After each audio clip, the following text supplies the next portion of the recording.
Hello everyone, welcome to my channel. आज आम discussion करिबा 6th सेमिस्टर कोर 14 रो राजा राममोहन रॉयंकर सिलेक्टेड लॉन्ग क्वेश्चन रो पार्ट 2 वीडियो। एटा पार्ट 2 वीडियो अटे। पार्ट 3 रे आमे यार 3 मार्क डिस्कसन करिबा।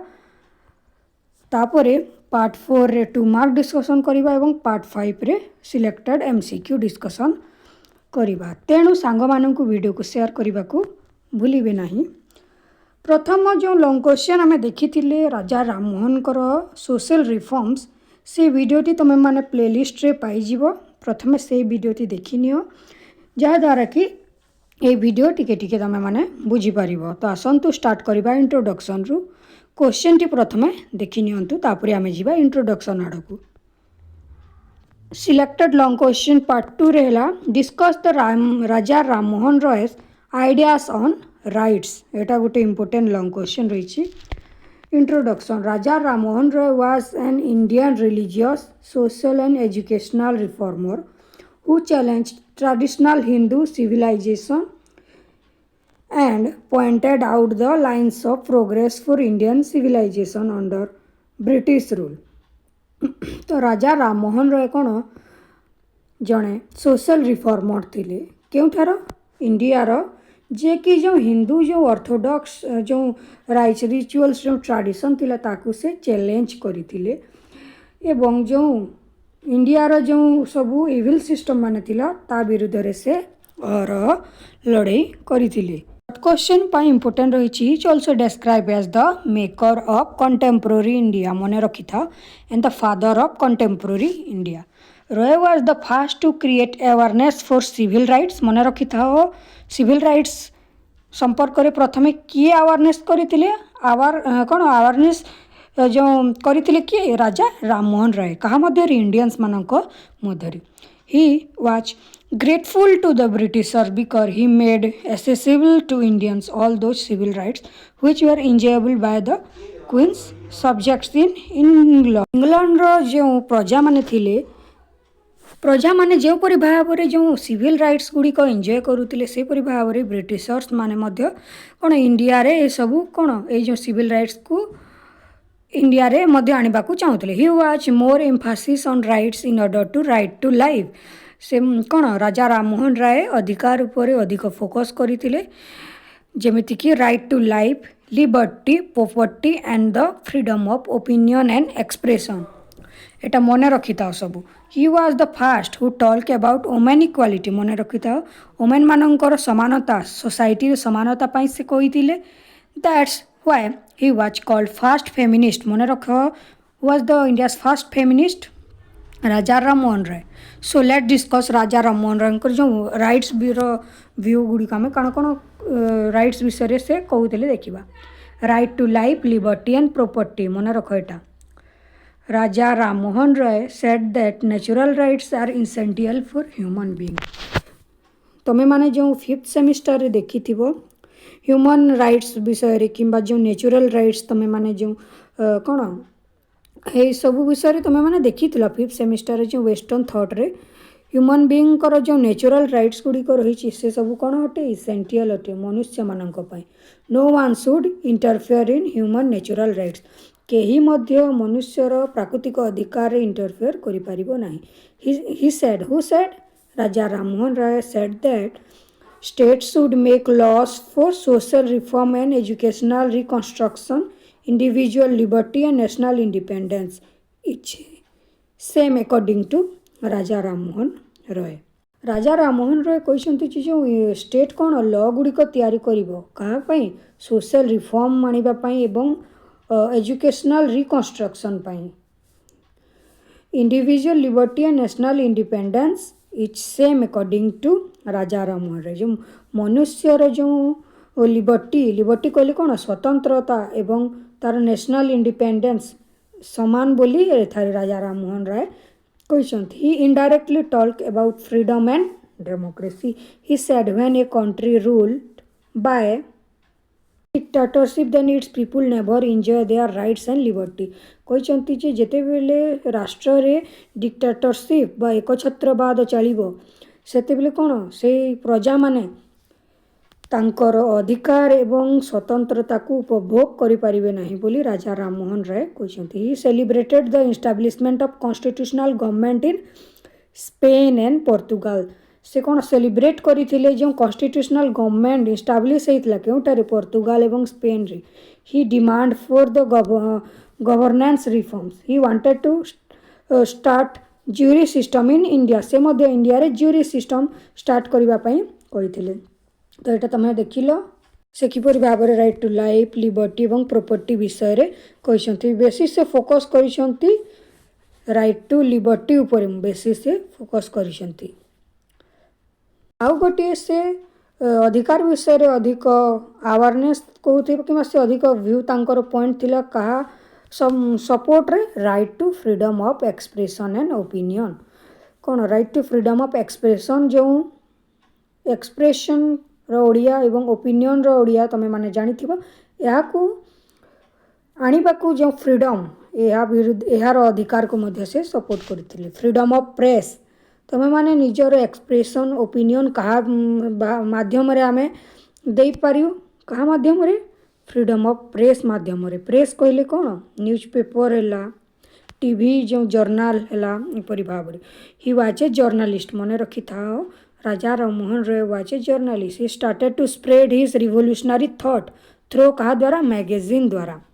ही वाज पब्लिश्ड 2 मैगजीन मन रखी था। फर्स्ट वन संवाद कौमुदी मन रखी था। यहाँ शॉर्ट क्वेश्चन पाई तांकर मैगजीन बा संवाद पत्र प्रथम थिला संवाद कौमुदी जहाँकि बंगाली भाषा रे से करुतिले पब्लिश एवं मिरात उल अकबर जहाँकि पर्शियन भाषा रे से एटा पब्लिश करुतिले मन रखते मिरात उल Akbar and Sambad Kaumudi.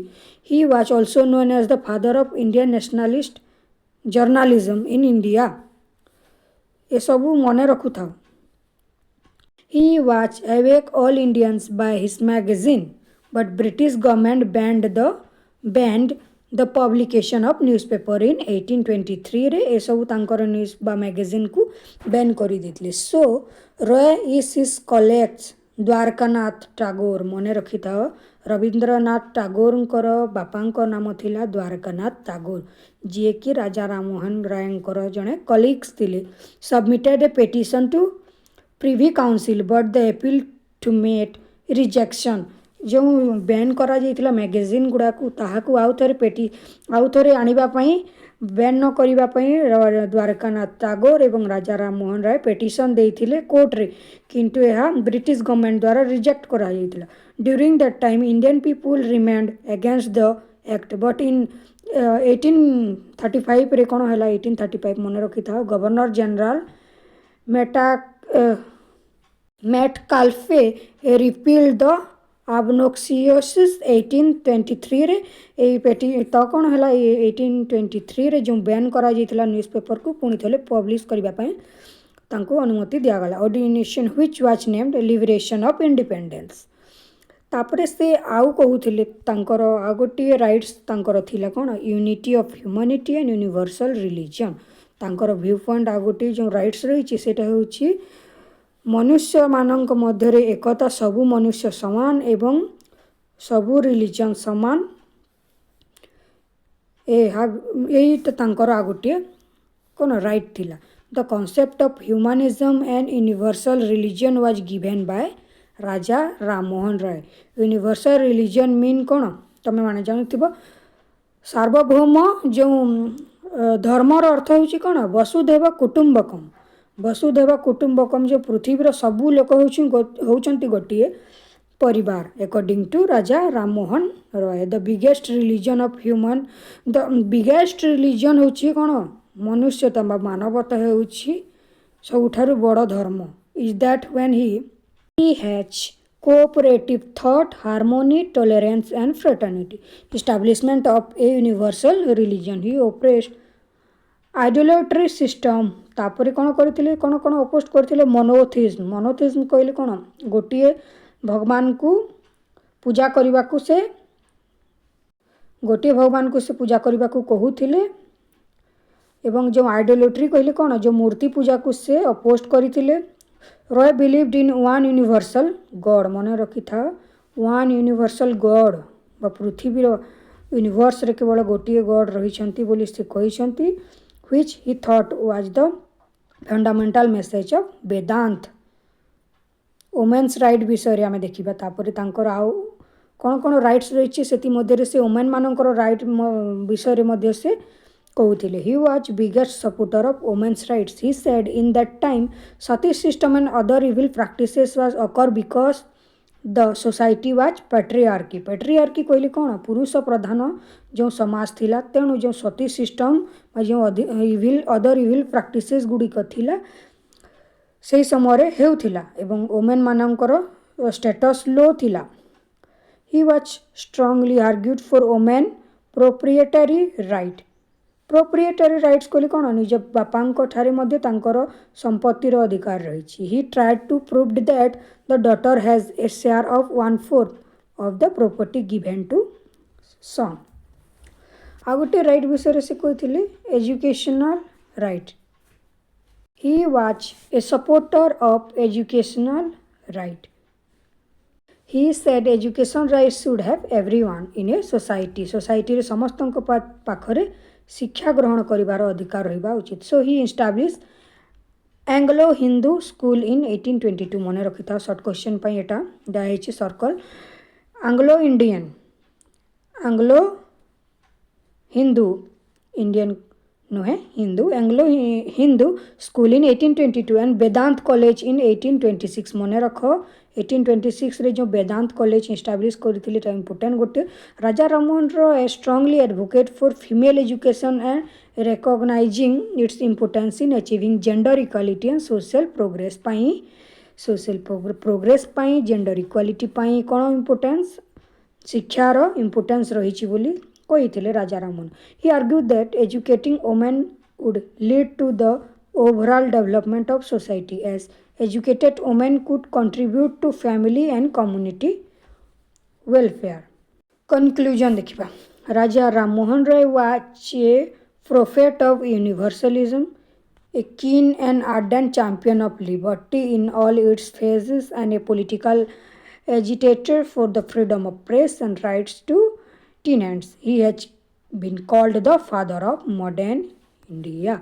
The fiercest, earnest minded investigator of science of comparative religion and the harbinger of idea of universal humanism मन रख तांकर जो universal humanism 8टा 2 मार्क 3 मार्क पे गोटे इंपोर्टेंट जहाँकि मु देवी नेक्स्ट पार्ट मानक पार्ट 3 रे आमे 3 मार्क डिस्कसन करिबा 2 मार्क मध्य एमसीक्यू सब आमे विभिन्न पार्ट रे डिस्कसन करिबा तेणु चैनल सहित जड़ित रहंतु चैनल को सब्सक्राइब कर देबे थैंक यू।